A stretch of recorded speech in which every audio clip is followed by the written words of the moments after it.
France કબૂતરબાજીના ખેલમાં 14 agent સામે નામજોગ ગુનો દાખલ થયા બાદ હવે તપાસનો ધમધમાટ શરૂ થયો છે। આ પૈકી 14 પૈકી એક એજન્ટ ભાર્ગવ દરજી અમદાવાદમાં જ રહે છે અને ન્યૂ રાણીપમાં તેનું ઘર છે। ફરિયાદ બાદ ટીવી9ની ટીમ ભાર્ગવના ઘરે પહોંચી, જ્યાં ભાર્ગવ તો નથી પરંતુ તેની માતા સાથે વાતચીત થઈ। ભાર્ગવની માતાનો દાવો છે કે તે એજન્ટનું કામ કરતો જ નથી, લોકોએ ઈર્ષામાં તેને ફસાવ્યો છે। તેમને જ્વેલર્સનું કામ કરે છે તેવું પણ નિવેદન આપ્યું અને આ જ કામથી ભાર્ગવ અત્યારે દિલ્હીમાં છે। મિત્રને મદદ કરી હતી, તે જ કેસમાં કોઈએ ખોટી રીતે ભાર્ગવને ફસાવ્યાનો તેની માતાએ દાવો કર્યો।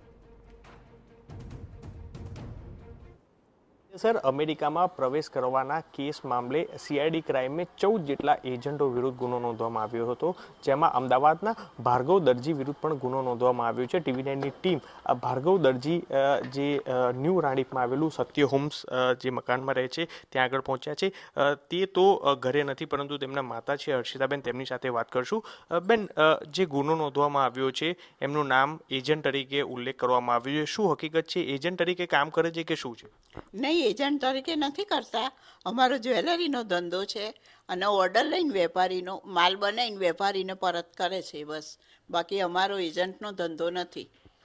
શું કેવું છે? તો લાગે છે કે જે તપાસમાં ભાર્ગવભાઈનું નામ ખુલ્યું છે તો એમને આ રીતના કોઈને વિદેશ મોકલ્યા હોઈ શકે કે અથવા અન્ય કોઈ તેમના ના, રિલેશનમાં એક જણ હતું, એના માટે બીજાને કામ આપ્યું એટલે એના માટે એનું નામ આવ્યું છે, આમાં બહાર ખુલ્યું છે। બાકી અમે તો એ કરતા જ નથી, અમે જ્વેલરનું જ છે કામ મારું, બસ, બીજું કશું જ નથી અમારી જોડે।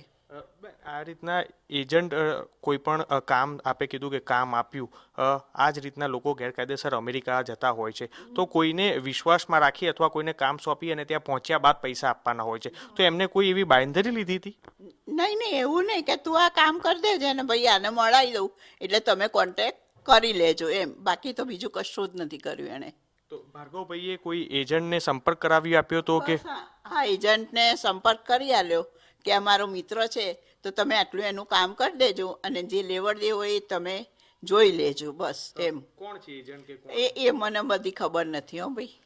લાગે છે કે કઈ એમનો રોલ હોય કે એમની? નહીં, એમાં એનો રોલ જ નથી આમાં તો એનો, પણ આ શું ચગાઈ માર્યું। હવે કોક ઈર્ષાળું હોય, બરોબર, દુશ્મન તો નીકળે જ એકાદું, તો કે આને આ બહુ ચગે છે તો લાવો એને થોડો સ્વાભાવિક એટલે કે ચગ્યો છે તો એનું નામ લખાઈ દઈએ। પણ ક્રાઇમ ગાંધીનગર ક્રાઇમવાળાએ બધી તપાસ કરી લીધી પણ મારા બાબાનું ક્યાંય નામ ખુલ્યું નથી। તો ક્યાં છે? આપ કહો છો કે નામ નથી ખુલ્યું, તો ક્યાં આગળ છે અત્યારે? કેમ કે ભાર્ગવભાઈ અત્યારે હાલ ઘરે પણ નથી હાજર। હા, એ ભાર્ગવ છે તો દિલ્હી છે અત્યારે, માલ હાલવા માટે કામ ગયો છે એવો એ, અને આ તો એ અહીંયા હતો ને ચાર ક્રાઇમવાળા આવ્યા હતા ને ગાંધીનગર, ત્યાં જવાબ લખાઈ દીધો, એનો મોબાઈલ ત્યાં જપ્ત છે, બધું એ લોકોએ તપાસે પણ કરી લીધી, પણ એ જવાબ લખાઈને પછી કામ માટે બહાર નીકળ્યો એ, બરોબર। અત્યારે તમારા દીકરા સાથે કોઈ સંપર્ક કે વાત કોઈ થાય છે ખરી? મારે હું કશી વાત નથી કરી શકતી એની જોડે એટલે, અને અહીંના ક્રાઇમવાળા આવ્યા હતા પણ એ વખતે મારો બાબો માલ હાલવા જ ગયો હતો, કારણ કે ત્યાં પતાય ને ત્યાંના વેપારીઓને પછી પહોંચતું તો કરવું પડે ટાઈમ, એટલે ત્યાં ગયો અને પછી ક્રાઇમવાળા એ લોકો જોડે વાત થઈ ગઈ કે હું આવીશ એટલે હું તમને જવાબ લખાઈ જઈશ એમ। તમને લાગી રહ્યું છે કઈ એમને કોઈને કામ આપ્યું છે કે તો એમાં એમનો કોઈ રોલ આવે કે? ના, કશું જ રોલ આવે એવું નથી, પણ આ તો કહું છું ને કે ઈર્ષાના મારે બસ એનું નામ લખાયું છે, પણ આમાં કોઈ અમારો રોલ છે નહીં।